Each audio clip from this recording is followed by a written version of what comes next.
Ang bunga ng katotohanan. Ang mga salita ng Elohim sa puso ng isang tao. Paraan ng buhay. Apokalipsis 4:3. Hebreo 10:20. 11. Ang bunga ng katotohanan. Ang heartland. Alisin ang kasinungalingan sa iyong puso at gawin itong mabuting lupa, maghasik ng mga binhi ng katotohanan, at magbunga sa pamamagitan ng paglinang ng katotohanan. Pagbawi ng lupa.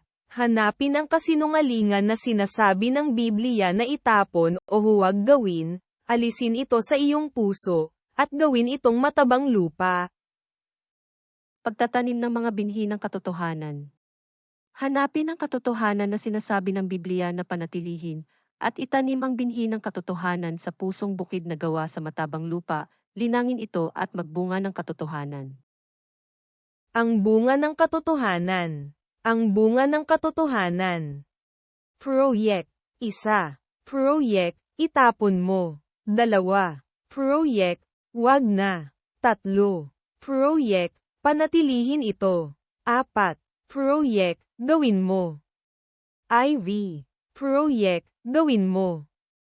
Alisin ang kasinungalingan sa iyong puso at gawin itong mabuting lupa. Paraan ng buhay. Apokalipsis 4:3. Hebreo 10:20. Filipos Kapitulo 4 Versikulo 6. Huwag kayong mga balisa sa anumang bagay, kundi sa lahat ng mga bagay sa pamamagitan ng panalangin at daing na may pagpapasalamat ay ipakilala ninyo ang inyong mga kahilingan sa Diyos. Huwag kayong mabalisa tungkol sa anumang bagay. Sa halip ay hingin ninyo sa Diyos ang lahat ng inyong kailangan sa pamamagitan ng panalangin may pasasalamat. Filipos Kapitulo 4 Versikulo 7. At ang kapayapaan ng Diyos, na di masayod ng pag-iisip, ay mag-iingat ng inyong mga puso at ng inyong mga pag-iisip kay Kristo Jesus. At ang di malirip na kapayapaan ng Diyos ang mag-iingat sa inyong puso at pag-iisip sa pamamagitan ni Kristo Jesus. Filipos Kapitulo 4 Versikulo 8. Katapus-tapusan, mga kapatid, anumang bagay na katotohanan, anumang bagay na kagalang-galang, anumang bagay na matuwid, anumang bagay na malinis, anumang bagay na kaibig-ibig, anumang bagay na mabuting ulat, kung may anumang kagalingan, at kung may anumang kapurihan, ay isipin niyo ang mga bagay na ito. Sa wakas, mga kapatid, dapat maging laman ng inyong isip ang mga bagay na karapat-dapat at kapuri-puri, mga bagay na totoo, marangal, matuwid, malinis, kaibig-ibig at kagalang-galang. Filipos Kapitulo 4 Versikulo 9. Ang mga bagay na inyong natutuhan at tinanggap at narinig at nakita sa akin, ang mga bagay na ito ang gawin nyo, at ang Diyos ng kapayapaan ay sa inyo. Isagawa ninyo ang lahat ng inyong natutuhan, tinanggap, narinig at nakita sa akin. Kung magkagayon, sa inyo ang Diyos na nagbibigay ng kapayapaan. Salamat sa inyong tulong.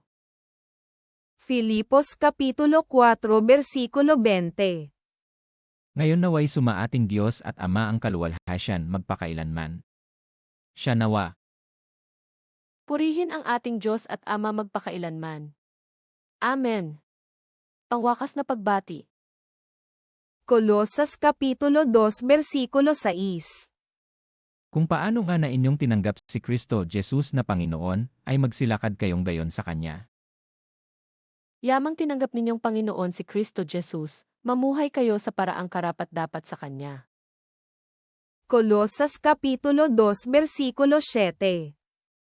Na nangaugat at nangatatayo sa Kanya, at matibay sa inyong pananampalataya, gaya ng pagkaturo sa inyo, na sumasagana sa pagpapasalamat. Manatili kayo sa Kanya at isalig sa Kanya ang inyong buhay. Magpakatibay kayo sa pananampalatayang itinuro sa inyo, at laging magpasalamat sa Diyos. Kolosas Kapitulo 2 Versikulo 18. Sino man ay huwag manakawan ng gantimpala sa inyo sa pamamagitan ng kusang pagpapakababa at pagsamba sa mga anghel, na nananatili sa mga bagay na kanyang nakita, na nagpapalalo ng walang kabuluhan sa pamamagitan ng kanyang akalang ukol sa laman. Huwag kayong patatangay sa mga nagpapakita ng maling pagpapakumbaba sa kanilang pagsamba sa mga anghel.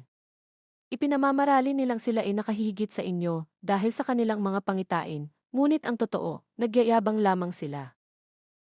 Colosas Kapitulo 3 Versikulo 1. Kung kayo nga'y muling binuhay na kalakip ni Kristo, ay hanapin niyo ang mga bagay na nangasa itaas, na kinaroroonan ni Kristo, na nakaupo sa kanan ng Diyos. Binuhay kayong muli, kasama ni Kristo, kaya't ang pagsumakita ninyo ay ang mga bagay na nasa langit na kinaroroonan ni Kristo na nakaupo sa kanan ng Diyos. Colosas Kapitulo 3 Versikulo 2. Ilagak ninyo ang inyong pag-iisip sa mga bagay na nangasa itaas, huwag sa mga bagay na nangasa ibabaw ng lupa. Isaisip ninyo ang mga bagay na panlangit, hindi ang mga bagay na panlupa. Colosas Kapitulo 3 Versikulo 5. Patayin na ninyo ang inyong mga sangkap ng katawang nangasa ibabaw ng lupa, pakikiapid, karumihan, masamang pita, masasamang nasa, at kasakiman na iya'y pagsamba sa mga Diyos-Diyosan. Kaya't dapat nang mawala, sa inyo ang mga pitang makalaman, pangangalunya, kahalayan, mahalay na simbuyo ng damdamin, masasamang nasa, at ang pag-iimbot na isang uri ng pagsamba sa Diyos-Diyusan. Colosas Kapitulo 3 Versikulo 12.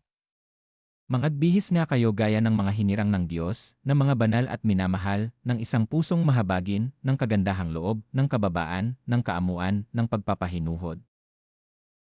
Kayo'y hinirang ng Diyos, itinalaga para sa Kanya at minamahal Niya. Kaya't dapat kayong maging mahabagin, maganda ang kalooban, mapagpakumbaba, mabait at matiisin. Colosas Kapitulo 3 Versikulo 13. Mangagtiisan kayo sa isa't isa, at mangagpatawaran kayo sa isa't isa, kung ang sinuman ay may sumbong laban sa kanino man, na kung paanong pinatawad kayo ng Panginoon, ay gayon din naman ang inyong gawin. Magpaumanhinan kayo at magpatawaran kung may hinanakit kayo sa isa't isa. Pinatawad kayo ng Panginoon kaya't magpatawad din kayo. Colosas Kapitulo 3 Versikulo 14. At sa ibabaw ng lahat ng mga bagay na ito ay mangagbihis kayo ng pag-ibig na siyang tali ng kasakdalan. At higit sa lahat, mag-ibigan kayo pagkat ito ang buklod ng ganap na pagkakaisa. Colosas Kapitulo 3 Versikulo 15.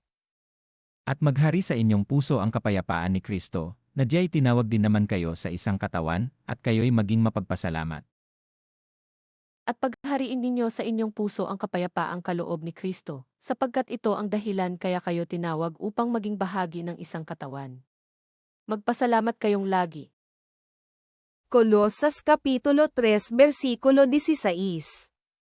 Manahanan daw ang sagana sa inyo ang salita ni Kristo, ayon sa buong karunungan, kayo'y mangagturuan at mangagpaalalahanan sa isa't isa sa pamamagitan ng mga salmo at ng mga himno at mga awit na ukol sa Espiritu, na magsiawit kayong may biyaya sa inyong puso sa Diyos. Ang mga salita ni Kristo ay itanim ninyong mabuti sa inyong isip. Magpaalalahanan kayo at magturuan ng buong kaalaman. Umawit kayo ng mga salmo, mga imno, at mga awiting espiritual na may pagpapasalamat sa Diyos. Colosas Kapitulo 3 Versikulo 17. At anumang inyong ginagawa sa salita o sa gawa, gawin niyong lahat sa pangalan ng Panginoong Jesus, na nagpapasalamat kayo sa Diyos sa pamamagitan niya. At anuman ang gagawin ninyo, maging sa salita o sa gawa, gawin ninyong lahat sa pangalan ng Panginoong Jesus, at sa pamamagitan niya ay magpasalamat kayo sa Diyos Ama. Pagsasamahang nararapat sa bagong buhay na ito. Colosas Kapitulo 3 Versikulo 18. Mga babae, pasakop kayo sa inyong asawa, gaya ng nararapat sa Panginoon. Mga babae, pasakop kayo sa inyong asawa, sapagkat iyan ang kalooban ng Panginoon. Colosas Kapitulo 3 Versikulo 19. Mga lalaki, ibigin niyo ang inyong asawa, at huwag kayong maging mapait sa kanila. Mga lalaki, ibigin ninyo ang inyong asawa, at huwag silang pagmamalupitan. Colosas Kapitulo 3 Versikulo 20. Mga anak, magsitalima kayo sa inyong magulang sa lahat ng mga bagay, sapagkat ito'y totoong nakalulugod sa Panginoon. Mga anak, sundin ninyong lagi ang inyong mga magulang, sapagkat ikinalulugod iyan ng Panginoon. Colosas Kapitulo 3 Versikulo 22. Mga alipin, magsitalima kayo sa lahat ng mga bagay sa mga yaong ayon sa laman ay inyong mga Panginoon, hindi ang paglilingkod sa paningin, na gaya ng pagbibigay lugod sa mga tao, kundi sa katapatan ng puso, na mangatakot sa Panginoon. Mga alipin, sundin ninyo sa lahat ng bagay ang inyong Panginoon sa lupa. May nakakikita man o wala, gumawa kayo, hindi para kalugdan ng mga tao, kundi dahil sa kayo'y tapat at may takot sa Panginoon. Colosas Kapitulo 3 Versikulo 23. Ano mang inyong ginagawa, ay inyong gawin ng buong puso, na gaya ng sa Panginoon, at hindi sa mga tao. Ano man ang inyong ginagawa, gawin ninyo ng magaan sa kalooban na waring hindi sa tao kayo naglilingkod kundi sa Panginoon. Colosas Kapitulo 4 Versikulo 1. Mga Panginoon, gawin niyo sa inyong mga alipin ang matuwid, at katampatan, yamang nalalaman niyo na kayo naman ay mayroong ding isang Panginoon sa langit. Mga Panginoon, maging mabuti kayo at makatarungan sa inyong mga alipin. Alalahanin ninyong kayo man ay may Panginoon sa langit. Mga tagubilin, Colosas Kapitulo 4 Versikulo 2. Manatili kayong palagi sa pananalangin, na kayo'y mangagpuyat na may pagpapasalamat. Huwag kayong magsasawa sa pananalangin. Gawin ninyo itong mataimtim at may pasasalamat. Colosas Kapitulo 4 Versikulo 3. Natuloy idalangin din niyo kami, na buksan sa amin ng Diyos ang pinto sa salita, upang aming salitain ang hiwaga ni Kristo, na dahil din dito'y may mga tanikala ako. idalangin din ninyo na sa tulong ng Diyos ay maipangaral namin ang kanyang salita, at maipahayag ang hiwaga ni Kristo ang sanhi ng pagkakabilanggo ko ngayon. Colosas Kapitulo 4 Versikulo 5. Magsilakad kayo na may karunungan sa nangasa labas, na inyong samantalahin ang panahon. Maging matalino kayo sa pakikitungo sa mga hindi sumasampalataya. Samantalahin ninyo ang bawat pagkakataon. Colossiens 4/6.你们的言语要常常带着和气，好像用盐调和，就可知道该怎样回答个人。你们的言语要常常带着和气，好像用盐调和，就可知道该怎样回答个人。 Unang Tesalonika Kapitulo 4 Versikulo 1. Katapus-tapusan nga, mga kapatid, kayo'y aming pinamamanhikan at inaaralan sa Panginoong Jesus, na, ayon sa tinanggap niyo sa amin, na kung paanong kayo'y dapat magsilakad at mangagbigay lugod sa Diyos, na gaya ng inyong paglakad, upang kayo'y magsipanagana ng higit at higit. Buhay na nakalulugod sa Diyos, mga kapatid, isa pang bagay ang ipinapayo namin sa inyo sa pangalan ng Panginoong Jesus. Sana ilalo pang pagbutihin ninyo ang pamumuhay ninyo ngayon pamumuhay na ayon sa inyong natutuhan sa amin upang kayo ay maging kalugod-lugod sa Diyos.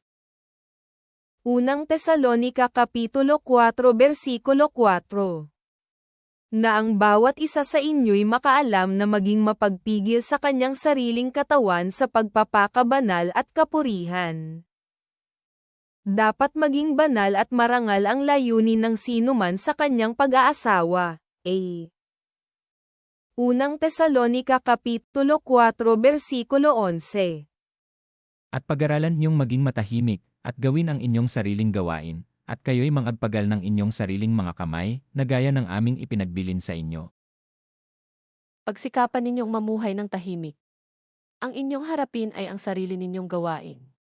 Magpagal kayo para sa inyong ikabubuhay tulad ng sinabi namin sa inyo. Unang Tesalonika Kapitulo 4 Versikulo 18. Kaya't mangagaliwan kayo sa isa't isa ng mga salitang ito. Kaya nga, mag-aliwan kayo sa pamamagitan ng mga aral na ito. Unang Tesalonika Kapitulo 5 Versikulo 6.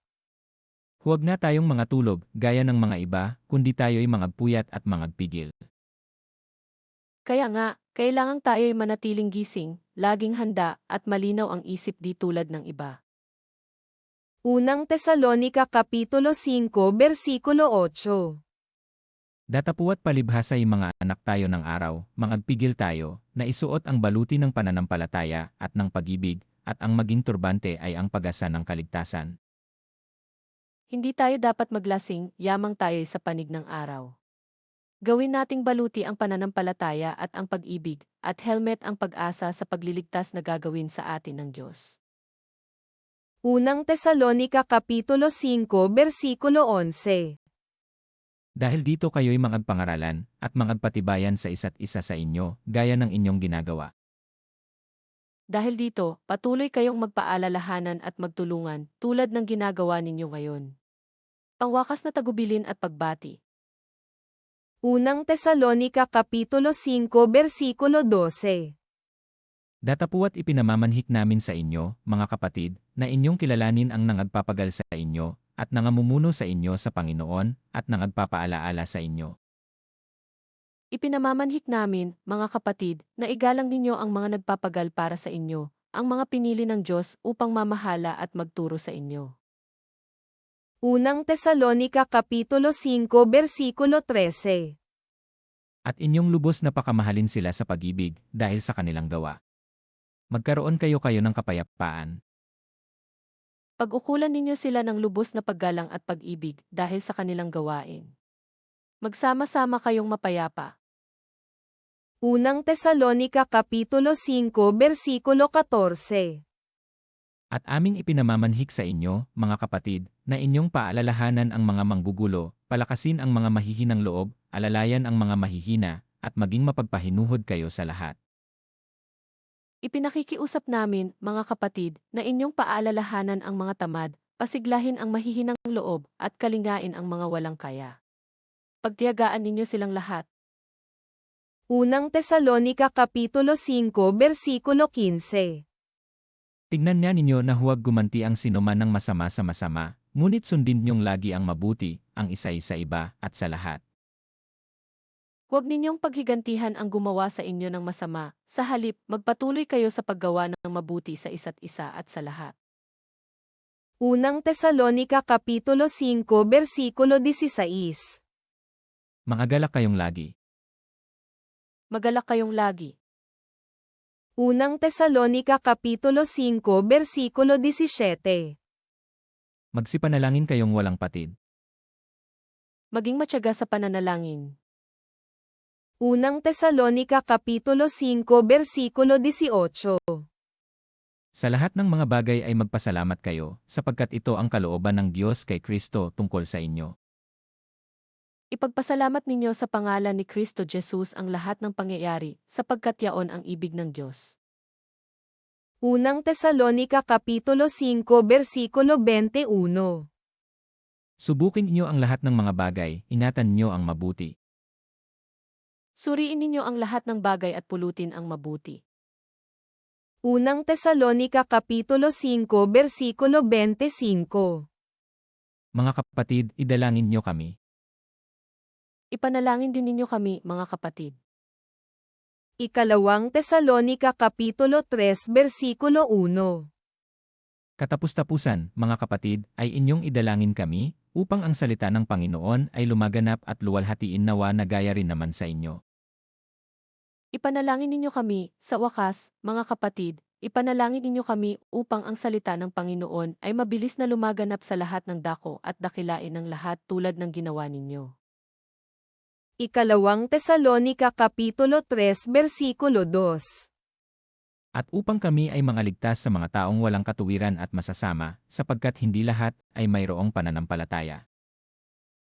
Idalangin din ninyo na maligtas kami sa mga buktot at masasamang tao, sapagkat hindi lahat ay naniniwala sa salita ng Diyos. Ikalawang Tesalonika Kapitulo 3 Versikulo 6. Aming inuutos nga sa inyo, mga kapatid, sa pangalan ng ating Panginoong Jesucristo, na kayo'y magsihiwalay sa bawat kapatid na lumalakad ng walang kaayusan, at hindi ayon sa aral na tinanggap nila sa amin. Mga kapatid, iniutos namin sa inyo sa pangalan ng Panginoong Jesucristo, na layuan ang mga tamad at ayaw mamuhay ayon sa mga tagubilin namin sa inyo. Ikalawang Tesalonika Kapitulo 3 Versikulo 12. Sa mga gayon niya ay aming iniuutos at ipinamamanhik sa Panginoong Jesucristo, na sila'y magsigawang may katahimikan, at magsikain ng kanilang sariling tinapay. Sa pangalan ng Panginoong Jesucristo, mahigpit naming ipinagtatagubilin sa mga taong ito na sila'y maghanap buhay at mamuhay ng maayos. Ikalawang Tesalonika Kapitulo 3 Versikulo 14. At kung ang sino may hindi tumalima sa aming salita sa pamamagitan ng sulat na ito, inyong tandaan ang taong yaon, upang huwag kayong makisama sa kanya, nang siya'y mahiya. Tandaan ninyo at iwasan ang sinumang ayaw sumunod sa mga tagubilin namin sa sulat na ito, upang siya'y mapahiya. Ikalawang Tesalonika Kapitulo 3 Versikulo 15. At gayon may huwag ninyong ariin siyang kaaway, kundi inyo siyang paalalahanan tulad sa kapatid. Ngunit huwag naman ninyo siyang ituturing na kaaway, sa halip, pangaralan ninyo bilang kapatid. Bendisayon.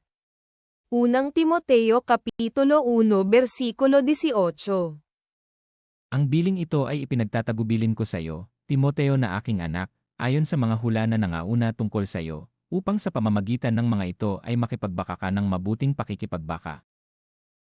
Timoteo, anak ko, ang mga bagay na ito'y itinatagubilin ko sa iyo ayon sa malaon ng inihula sa iyo. Ang hula nawang ito ang magpasigla sa iyo, sa iyong pakikipaglaban. Unang Timoteo Kapitulo 1 Versikulo 19. Naingatan mo ang pananampalataya at ang mabuting budhi, na nang ito'y itakwil ng iba sa kanila ay nangabagbag tungkol sa pananampalataya. Na may pananampalataya at malinis na budhi. May mga taong hindi sumunod sa kanilang budhi, at dahil dito'y winasak nila ang kanilang pananampalataya. Unang Timoteo Kapitulo 2 Versikulo 1. Una-una nga sa lahat ng mga bagay, ay iniaaral ko na manaing, manalangin, mamagitan, at magpasalamat na patungkol sa lahat ng mga tao. Mga tagubilin tungkol sa panalangin, una sa lahat, ipinakikiusap kong paabutin ninyo sa Diyos ang inyong kahilingan, panalangin, pamanhik, at pasasalamat para sa lahat ng tao. Unang Timoteo Kapitulo 2 Versikulo 2. Ang mga hari at ang lahat ng nangasa mataas na kalagayan, upang tayo'y mga buhay na tahimik at payapa sa buong kabanalan at kahusayan. Gayon din ang gawin ninyo para sa mga hari at mga may kapangyarihan, upang makapamuhay tayo ng tahimik at payapa, marangal at may kabanalan. Unang Timoteo Kapitulo 2 Versikulo 8. Ibig ko ngang ang mga tao'y magsipanalangin sa bawat dako, na iunat ang mga kamay na banal, na walang galit at pakikipagtalo. Ibig kong ang mga lalaki sa lahat ng dako'y manalangin may malinis na kalooban, walang hinanakit o galit sa kapwa. Unang Timoteo Kapitulo 2 Versikulo 9. Gayon din naman, na ang mga babae ay magsigayak ng mahinhing damit na may katimtiman at hinahon, hindi ng mahalagang hiyas ng buhok, at ginto o perlas o damit na mahalaga. Ang mga babae na maidapat maging mahinhin, maayos at maingat sa pananamit at ayos ng buhok. Ang pinakahiyas nila ay hindi ang mga palamuting ginto, perlas o mamahaling damit. Unang Timoteo Kapitulo 2 Versikulo 10. Kundi, siyang nararapat sa mga babae na magpakabanal sa pamamagitan ng mabubuting gawa. Kundi ang mabubuting gawang nararapat sa mga sumasampalataya sa Diyos. Unang Timoteo Kapitulo 2 Versikulo 11. Ang babae mag-aral na tumahimik na may buong pagkapasakop. Ang babae kailangang tumahimik sa panahon ng pag-aaral at lubos na pasakop. Unang Timoteo Kapitulo 4 Versikulo 7. Datapuat itakwil mo ang mga kathang masasama at walang kabuluhan. At magsanay ka sa kabanalan. Huwag mong pag-aksayahan ng panahon ang mga alamat na walang kabuluhan, sa halip magsanay ka sa kabanalan. Unang Timoteo Kapitulo 4 Versikulo 12. Huwag hamakin ng sinuman ang iyong kabataan, kundi ikaw ay maging uliran ng mga nagsisisampalataya, sa pananalita, sa pamumuhay, sa pag-ibig, sa pananampalataya, sa kalinisan. Huwag mong bigyang daan na hamakin kaninuman dahil sa iyong kabataan. Sa halip, pagsikapan mong maging huwara ng mga sumasampalataya, sa pananalita, ugali, pag-ibig, pananampalataya at kabanalan. Unang Timoteo Kapitulo 4 Versikulo 13. Hanggang ako'y pumarian ay magsikap ka sa pagbasa, sa pangangaral, sa pagtuturo. Iukol mo ang iyong panahon sa pagbabasa ng kasulatan sa madla, sa pangangaral at pagtuturo hanggang sa ako'y dumating. Unang Timoteo Kapitulo 4 Versikulo 15. Magsipag ka sa mga bagay na ito, tumalaga kang lubos sa mga ito, upang ang iyong pagkasulong ay mahayag sa lahat. Isagawa mo ang mga ito at lubos mong italaga rito ang iyong sarili upang makita ng lahat ang iyong pag-unlad. Unang Timoteo Kapitulo 4 Versikulo 16. Magingat ka sa iyong sarili at sa iyong turo. Manatili ka sa mga bagay na ito, sapagkat sa paggawa nito ay ang iyo ring sarili ang ililigtas mo at pati ng mga nagsisipakinig sa iyo. Maging maingat ka sa iyong pagkilos at pagtuturo. Patuloy mong isagawa ang mga bagay na ito upang maligtas ka pati ang mga nakikinig sa iyo. Unang Timoteo Kapitulo 5 Versikulo 1. Huwag mong pagwikaan ang matanda, kundi pang-aralan mo siyang tulad sa ama, ang mga kabataang lalaki na tulad sa mga kapatid. Mga pananagutan sa kapwa mananampalataya, huwag mong pagwiwikaan ang mga lalaking higit na matanda sa iyo, kundi pakiusapan mo silang tulad sa iyong ama. Ibilang mong kapatid ang mga kabataang lalaki. Unang Timoteo Kapitulo 5 Versikulo 2. Ang mga babaeng matatanda na tulad sa mga ina, at ang mga kabataang babae na tulad sa mga kapatid na babae sa buong kalinisan. Ituring mong ina ang matatandang babae, at pakitunguhan mo ng buong kalinisan ang mga kabataang babae na parang kapatid mo rin. Unang Timoteo Kapitulo 5 Versikulo 3. Papurihan mo ang mga babaeng bao na tunay na bao.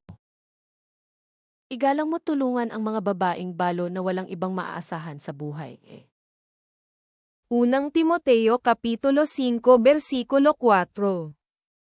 Ngunit kung ang sinumang babaeng bao ay may mga anak o mga apo, magsipag-aral ang mga ito muna ng pamamahalang may kabanalan sa kanilang sariling sangbahayan, at magsiganti sa kanilang mga magulang, sapagkat ito'y nakalulugod sa paningin ng Diyos. Kung ang isang babaeng balo ay may mga anak o apo, ang mga ito ang dapat kumalinga sa kanilang magulang bilang pagtanaw ng utang na loob, sapagkat ito ang nakalulugod sa Diyos. Unang Timoteo Kapitulo 5 Versikulo 16. Kung ang sinumang babaeng nanampalataya ay may inaampong mga babaeng bao, ay umabuloy sa kanila, at huwag pabigatan ang iglesia, upang maabuluyan nito ang mga tunay na bao. Kailangang alagaan ng mga babaeng mananampalataya ang kamag-anak nilang balo nang hindi sila maging dalahin ng iglesia. Sa gayon, ang pansin ng iglesia ay maiukol na sa mga balo na walang ibang inaasahan. Unang Timoteo Kapitulo 5 Versikulo 17. Ang mga matanda na nagsisipamahalang mabuti ay ariin may karapatan sa ibayong kapurihan, lalong-lalo na ang mga nangagpapagal sa salita at sa pagtuturo. Pag-ibayuhin ninyo ang ibinibigay sa matatandang, mahusay mamahala, lalo na yaong nangangaral at nagtuturo ng salita ng Diyos. Unang Timoteo Kapitulo 5 Versikulo 20. Sila na mga nagkakasala ay paalalahanan mo sa harapan ng lahat upang ang iba na may mga takot. Pagsabihan mo sa harapan ng lahat ang sinumang ayaw tumigil sa paggawa ng masama para matakot ang iba. Unang Timoteo Kapitulo 5 Versikulo 22. Huwag mong ipatong na madalian ang iyong mga kamay sa kanino man, ni huwag kang makaramay sa mga kasalanan ng iba, ingatan mong malinis ang iyong sarili.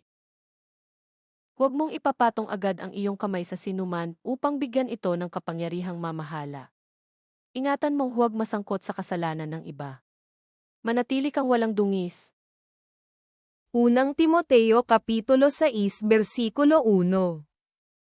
Ang lahat ng mga alipin na nangasa ilalim ng pamatok ay ariin ang kanilang mga Panginoon na karapat-dapat sa buong kapurihan, upang ang pangalan ng Diyos at ang aral ay huwag malapastangan.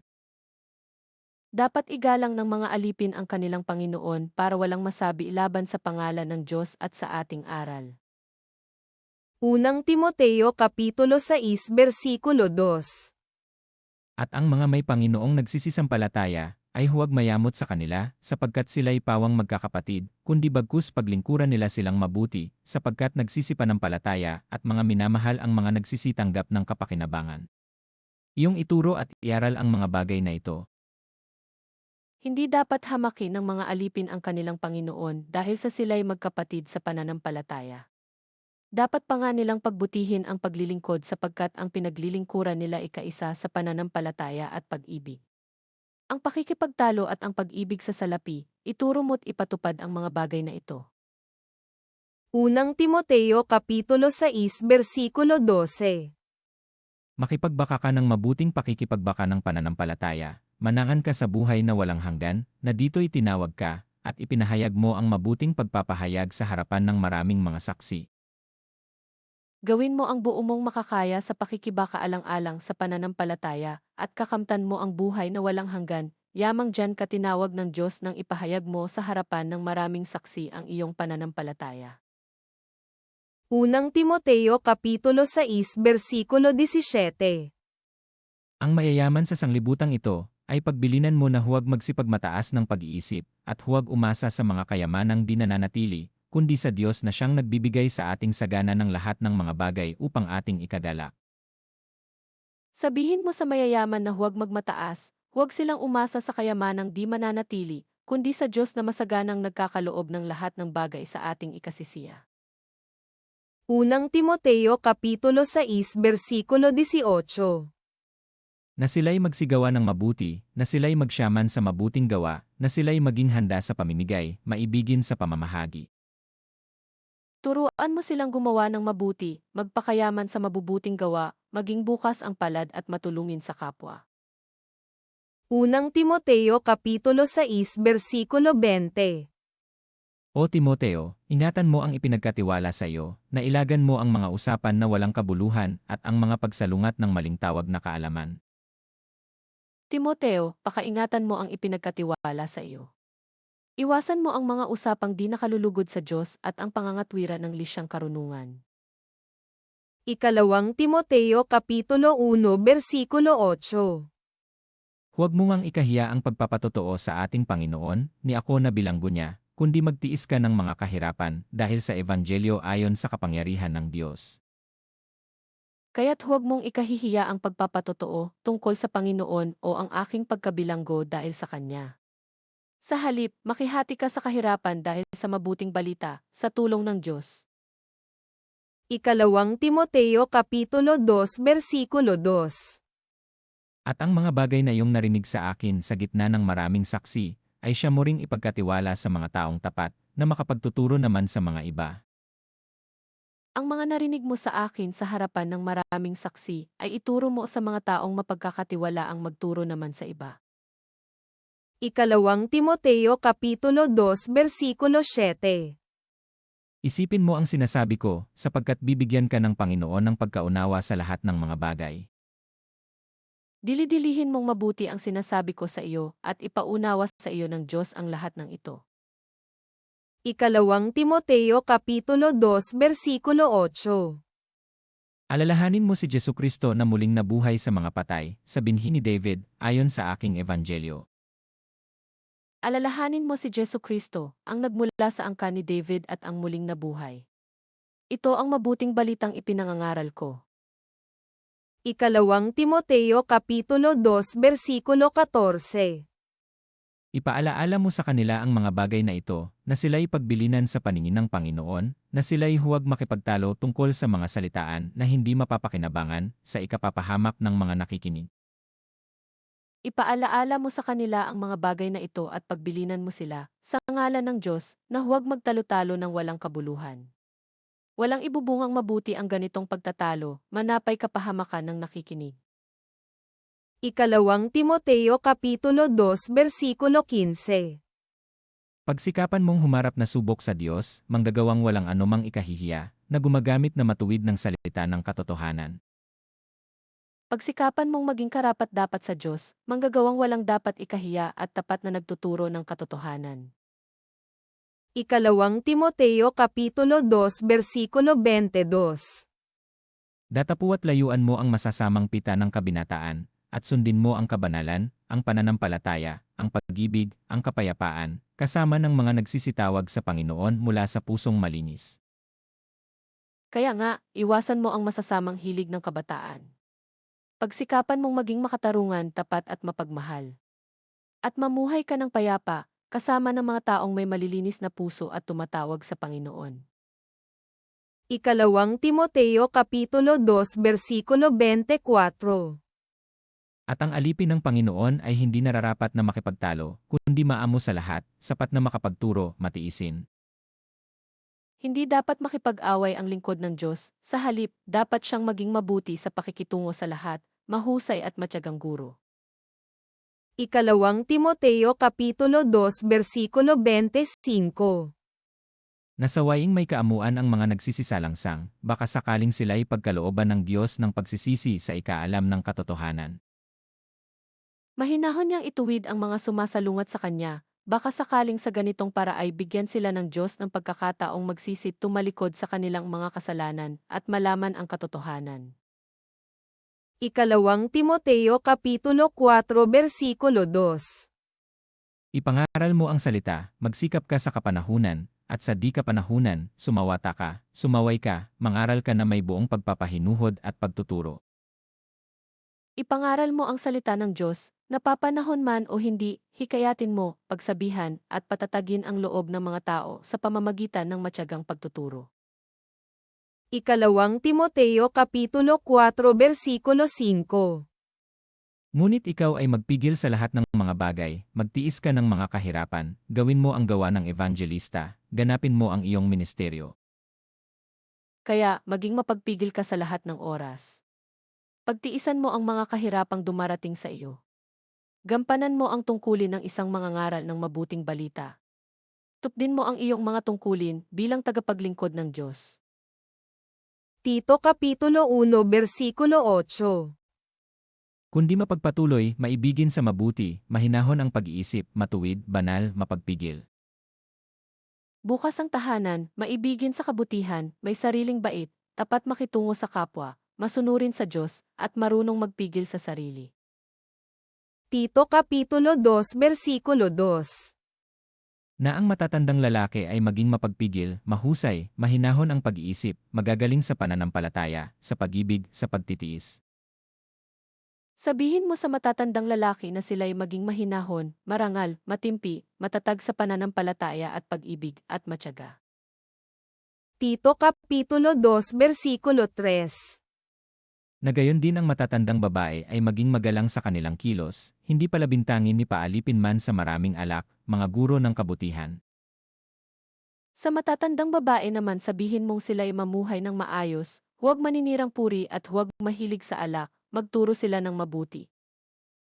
Tito Kapitulo 2 Versikulo 3.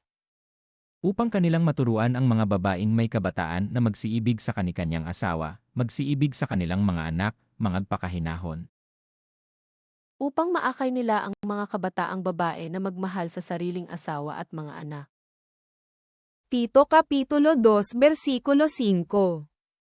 Mangagpakahinahon, mangagpakalinis, mangagpakasipag sa bahay, magagandang loob, pasakop sa kanikanyang asawa, upang huwag lapastanganin ang salita ng Diyos.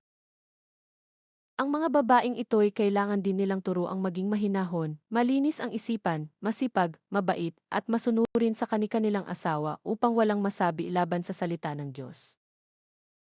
Tito Kapitulo 2 Versikulo 6. Iaral mo rin naman sa mga bagong tao na sila'y mangagpakahinahon ng pag-iisip. Pagbilinan mo rin ang mga kabataang lalaki na sila'y magpigil sa sarili. Tito Kapitulo 2 Versikulo 7. Sa lahat ng mga bagay ay magpakilala kang ikaw ay isang uliran sa mabubuting gawa, at sa iyong aral ay ipakilala mo ang walang kamalian ang kahusayan. Sa lahat ng paraan, magpakita ka ng magandang halimbawa. Maging tapat ka sa iyong pagtuturo at huwag itong aariing biro. Tito Kapitulo 2 Versikulo 8. Pangungusap na magaling na di mahahatulan, upang sila na nasa kabilang panig ay mahiya, nang walang anumang masamang masabi tungkol sa atin. Wastong pangungusap ang lagi mong gagamitin upang hindi mapintasan ni numan ang sinasabi mo. Sa gayon, mapapahiya ang ating mga kalaban sapagkat wala silang maipaparatang sa atin. Tito Kapitulo 2 Versikulo 9. Iaral mo sa mga alipin na sila'y pasakop sa kanikanyang Panginoon, at kanilang kalugdan sa lahat ng mga bagay, at huwag mga masagutin. Pagbilinan mo rin ang mga alipin na maging masunurin sa kanilang Panginoon, Huwag matutol, sikapin nilang maging kasiyasya ang kanilang paglilingkod. Tito Kapitulo 2 Versikulo 10. Huwag mangagdaya, kundi mangagpakita ng buong buting pagtatapat, upang pamutihan sa lahat ng mga bagay ang aral ng Diyos na ating tagapagligtas. Sabihin mo sa kanilang huwag mang-umit, kundi maging tapat sa lahat ng bagay, upang maipakita nila ang kagandahan ng mga aral ng Diyos na ating tagapagligtas. Tito Kapitulo 3 Versikulo 1. Ipaalala mo sa kanilang pasakop sa mga pinuno, sa mga may kapangyarihan, na mangagmasunurin na humanda sa bawat gawang mabuti. Ang dapat na maging ugali ng mga Kristiyano, paalalahanan mo silang pasakop sa mga pinuno at mga may kapangyarihan, sundin ang mga ito, at maging handa sa paggawa ng mabuti. Tito Kapitulo 3 Versikulo 2. Na huwag magsalita ng masama tungkol sa kanino man, na huwag makipagtalo, kundi mapakahinhin at magpakahinahon sa lahat ng mga tao. Pagbawalan mo silang magsalita ng masama kaninuman. Kailangang maging maunawain sila, mahinahon at maibigin sa kapayapaan. Tito Kapitulo 3 Versikulo 9. Ngunit ilagan mo ang mga hangal na usapan, at ang mga pagsasalaysay ng lahi, at ang mga pagtatalo, at pagtataltalan tungkol sa kautusan, sapagkat ang mga ito ay di pinakikinabangan at walang kabuluhan. Iwasan mo ang walang kabuluhang pagsasalungatan, ang pagsasalaysay ng mahabang talaan ng mga ninuno, ang pagtatalo at ang pag-aaway tungkol sa kautusan. Ang mga ito ay walang mabuting ibubunga,